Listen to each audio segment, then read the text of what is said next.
AP elections ఎట్టకేలకు పూర్తయిపోయాయి. కానీ ఇప్పుడు అంటే ఆల్రెడీ చంద్రబాబు నాయుడు అందరూ ఫారెన్ ఎళ్లారు. యాహ్! మళ్ళీ రిటర్న్ వచ్చారు. అయితే ఇప్పుడు వాళ్ళిద్దరూ అంటే చంద్రబాబు నాయుడు, పవన్ కళ్యాణ్ కలిసి అంటే భేటీ అయ్యారు. ఏదో ముఖ్యమైన విషయమే మాట్లాడారు అని తెలుస్తుంది. కానీ బయటికి మాత్రం ఆయన చంద్రబాబు నాయుడేమో CM, Pawan Kalyan deputy CM అయ్యే అవకాశాలున్నాయి. యాహ్! దానికి గురించి అంటే మాట్లాడుకున్నారు అని వినిపిస్తుంది. ఎంత నిజమయ్యే అవకాశం ఉందంటారు? యాక్చువల్‌గా వాళ్ళు నిజానికి ఇంకా ఇద్దరు మీట్ కాలేదు. రేపు అవుతున్నారు. రేపు గాని ఎల్లుండను 31 రేపు అవుతున్నారు. సో, అయితే ఈ లోపలే జన సైనికులు ఆల్రెడీ వాళ్ళు 2 రకాల బోర్డులు తయారు చేసి పెట్టారు. ఒకటేమో ఏపీ ముఖ్యమంత్రి, ఆంధ్రప్రదేశ్ ముఖ్యమంత్రి పవన్ కళ్యాణ్ అనే ఒక బోర్డు ఉంది. ఇంకొక బోర్డు ఏమో ఆంధ్రప్రదేశ్ ఉప ముఖ్యమంత్రి పవన్ కళ్యాణ్ అని ఉంది. సో, వాళ్ళ ఉద్దేశం ఏంటంటే గెలిస్తే 9న చంద్రబాబు ముఖ్యమంత్రిగా, పవన్ కళ్యాణ్ ఉప ముఖ్యమంత్రిగా ప్రమాణ స్వీకారం చేస్తారు. అంటే వాళ్ళిద్దరే చేస్తారు ఫస్ట్ అనేది అమరావతిలో చేయబోతున్నారు. దాని విధి విధానాలు చర్చించడానికే రేపు వాళ్ళిద్దరు మీట్ అవుతున్నారు అనేది. ఈవెన్ ఏబిఎన్ లాంటి ఛానల్లో కూడా లైవ్లు పెట్టారు. అదేంటంటే పవన్ కళ్యాణ్ బాబు భేటీ అవుతున్నారు. వాళ్ళిద్దరూ గెలిచిన తర్వాత ఏమేమి చేయాలి, సో క్యాబినెట్లోకి ఎవరిని తీసుకోవాలి, తర్వాత సంతకాలు first file, second file already announce చేస్తున్నారు కొన్ని విషయాల మీద. సో అవి ఎలా ఇది చేయాలి, వాటిని రెడీ చేయడానికి ఏం చేయాలి, అట్లాగే సీఎం పేషీలోకి ఎవరెవరిని తీసుకోవాలి, ఇవన్నీ చర్చించడానికి రేపు కలుస్తున్నారు అనేది చెప్తున్నారు. అంటే మనకి ఏంటంటే ఇక్కడ అదేదో అంటారు కదా, తొందరపడి ముందే కూయిస్తుంది ఒక కోయిల అని.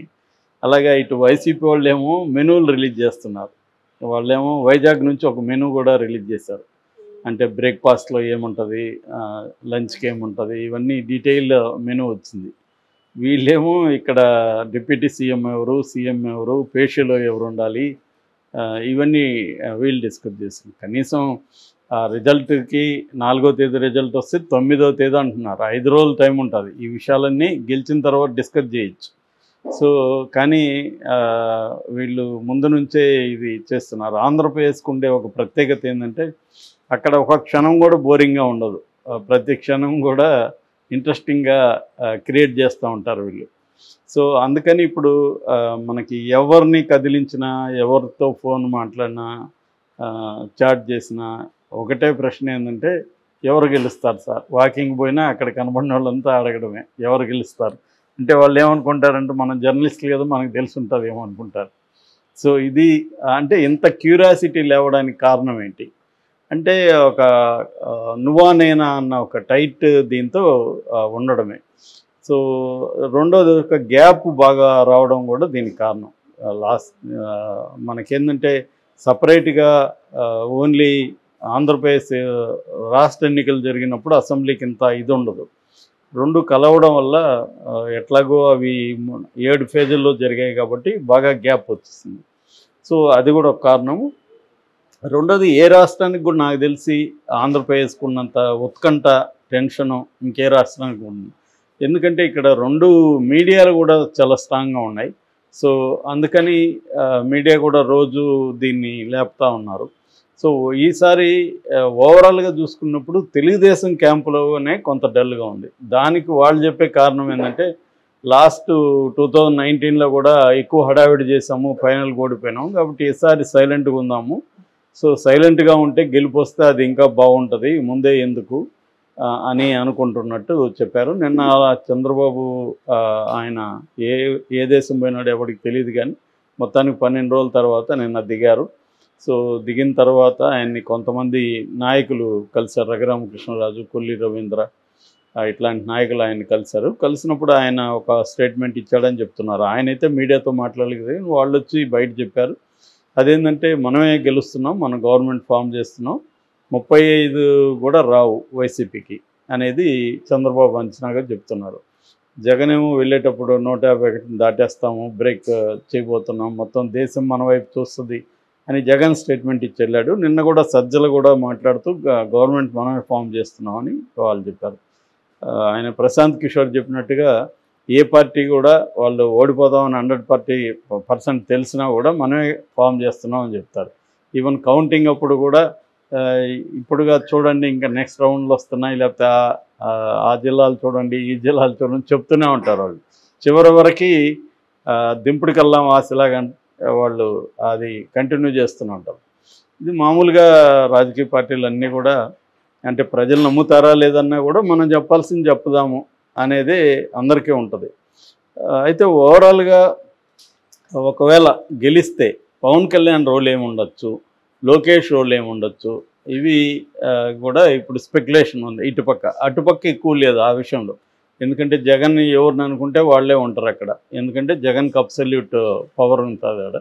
ఇక్కడ కూటమి కాబట్టి చంద్రబాబుకి అబ్సల్యూట్ పవర్ లేదు. ఖచ్చితంగా పవన్ కళ్యాణ్ తీసుకోవాలి. తర్వాత ఇటు బీజేపీ నుంచి కొంతమందికి అకామిడేట్ చేయాలి. అయితే చంద్రబాబుకు ఉండే ఇంకొక సౌలభ్యం ఏంటంటే ఆల్రెడీ బీజేపీలో జనసేనలో తన మనుషులే ఎక్కువ ఉన్నారు, మెజారిటీ ఉన్నారు కాబట్టి వాళ్ళకే ఇస్తే తన మనుషులకి ఇచ్చినట్టే అవుతుంది, తన కంట్రోల్లోనే వాళ్ళు ఉంటారు.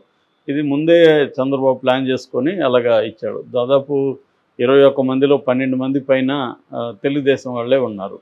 సో వాళ్ళ చంద్రబాబు మాట పెద్దగా పవన్ కళ్యాణ్ కూడా కాదనే పరిస్థితి ఉండదు కాబట్టి ఆ రకంగా ఇబ్బంది ఉండదు. అంటే ఇక్కడ రెండు ఉన్నాయి మళ్ళీ సమీకరణాలు. ఒకటి ఏంటంటే 144 చోట్ల చంద్రబాబు పోటీ చేశాడు. ఇందులో 88 దాటిందంటే, అంటే మ్యాజిక్ ఫిగర్ 88 దాటితే చంద్రబాబు కంప్లీట్గా కూటమి మీద కంట్రోల్ ఉంటుంది. అంటే మీరున్నా లేకపోయినా నాకేం డోకా లేదన్న ధీమా ఉంటుంది. అప్పుడు వీళ్ళు డిక్టేట్ చేయగలుగుతారు టర్మ్స్ని. అంటే ఒకవేళ ఈవెన్ డిప్యూటీ సీఎంగా ఇస్తారనేది కూడా గ్యారంటీ ఏమీ లేదు నాకు తెలిసి.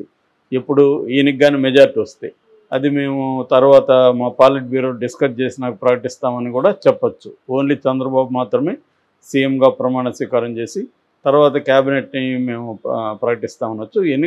ఎలక్షన్లు అవగానే అదే రోజు కావచ్చు, మరుసటి రోజు కావచ్చు, పాలిట్ బ్యూరో సమావేశం జరగచ్చు. సో జరిగి దాంట్లో డిప్యూటీ ఎవరికి ఇవ్వాలి, పవన్ కళ్యాణ్కి ఇస్తే వచ్చే ప్రాబ్లమ్స్ ఏంటి, లేకపోతే దానివల్ల వచ్చే అడ్వాంటేజెస్ ఏంటి, ఇవన్నీ వాళ్ళు డిస్కస్ చేస్తారు. ఎందుకంటే లోకేష్ ఆల్రెడీ ఒక ఇంటర్వ్యూలో సీఎం పవన్ కళ్యాణ్ అనేది రూల్డ్ అవుట్, చంద్రబాబు సీఎంగా ఉంటాడని చెప్పేశారు. పవన్ కళ్యాణ్ కూడా దాన్ని అంగీకరించారు. రెండోది 21 సీట్లు తీసుకున్న పవన్ కళ్యాణ్కి సీఎం అయ్యే ఛాన్స్ కూడా లేదు. ఆయనే గతంలో చెప్పాడు మనకు కనీసం ఒక 30 ఉంటే మనం అడగచ్చని, కుమారస్వామి మోడల్లో. సో అది కూడా లేదు. ఇక రెండవ ఆప్షన్ ఏంటంటే చంద్రబాబుకి 88 ఓన్గా రాకుండా 70, 60, 70 మధ్యలో ఆగిపోతే అప్పుడు పవన్ కళ్యాణ్ అంటే జనసేన బీజేపీ సపోర్ట్తో గవర్నమెంట్ ఫామ్ చేయాల్సి ఉంటుంది. It's a kind of coalition. So అట్లాంటప్పుడు వాళ్ళు డిమాండ్ పెట్టే అవకాశం ఉంది. బీజేపీ జనసేన కలిసి ఉమ్మడిగా డిమాండ్ పెట్టచ్చు. మరీ తక్కువ వస్తే అప్పుడు ఏం పెట్టచ్చు అంటే ఒక టర్మ్ సీఎంగా పవన్ కళ్యాణ్ ఉండాలి అనే ఇది కూడా పెట్టచ్చు. సో మళ్ళీ ఇక్కడ ఇలా పెట్టడానికి కూడా బీజేపీకి సెంట్రల్లో వాళ్ళకి అబ్సల్యూట్ మెజార్టీ రావాలా. చంద్రబాబు సపోర్ట్తో బీజేపీ గవర్నమెంట్ రేపు అక్కడ ఫామ్ చేయాలంటే మళ్ళీ ఈ డిమాండ్లు పెట్టలేరు ఇక్కడ. సో ఇవన్నీ సమీకరణాలు ఉన్నాయన్నమాట. అనేక పెర్మిటేషన్స్ అండ్ కాంబినేషన్స్ని బట్టి వ్యవహారాలు ఉంటాయి. సో దీన్ని బేస్ చేసుకొని వీళ్ళు ఏంటంటే ఇప్పుడు ప్రైమరీగా కొన్ని విషయాలకు సంబంధించి పవన్ కళ్యాణ్ అండ్ చంద్రబాబు డిస్కస్ చేసే అవకాశం ఉంది. అంటే గవర్నమెంట్ ఒకవేళ ఇండిపెండెంట్గా చంద్రబాబు ఫామ్ చేసినా లేదు డిపెండ్ అయినా ఓవరాల్గా ఎలా ఉండాలి, మన గవర్నమెంట్ ఎలా ఉండాలి, సో దేని మీద ప్రయారిటీ ఇవ్వాలి, అట్లాగే మా జనసేన నుంచి ఎవరోని తీసుకోవచ్చు, ఎంతమందికి ఇస్తారు అసలు మినిస్టర్లుగా, సో ఇస్తే ఎవరెవరు, తర్వాత ఇవి మాట్లాడుకునే అవకాశం ఉంది. అట్లాగే కొంతమంది తనకి ఇంపార్టెంట్గా అనుకున్న ఆఫీసర్లను కూడా పవన్ కళ్యాణ్ సజెస్ట్ చేసే అవకాశం ఉంది. అంటే పేషీలో ఎవరు ఉండాలి ఇలాంటివి. సో ఆ సజెషన్ తీసుకొని చంద్రబాబు నిర్ణయాలు తీసుకోవచ్చు. ఏదేమైనా టెంటేటివ్గా వీళ్ళు మనం ఒకవేళ మన గవర్నమెంట్ వస్తే ఎలా ఉండాలి అన్న విషయాలు. రెండోది అన్నిటికంటే ఇంపార్టెంట్ ఈ కౌంటింగ్ అప్పుడు ఎలా మన స్ట్రాటజీస్ ఎలా ఉండాలి ఏంటనేది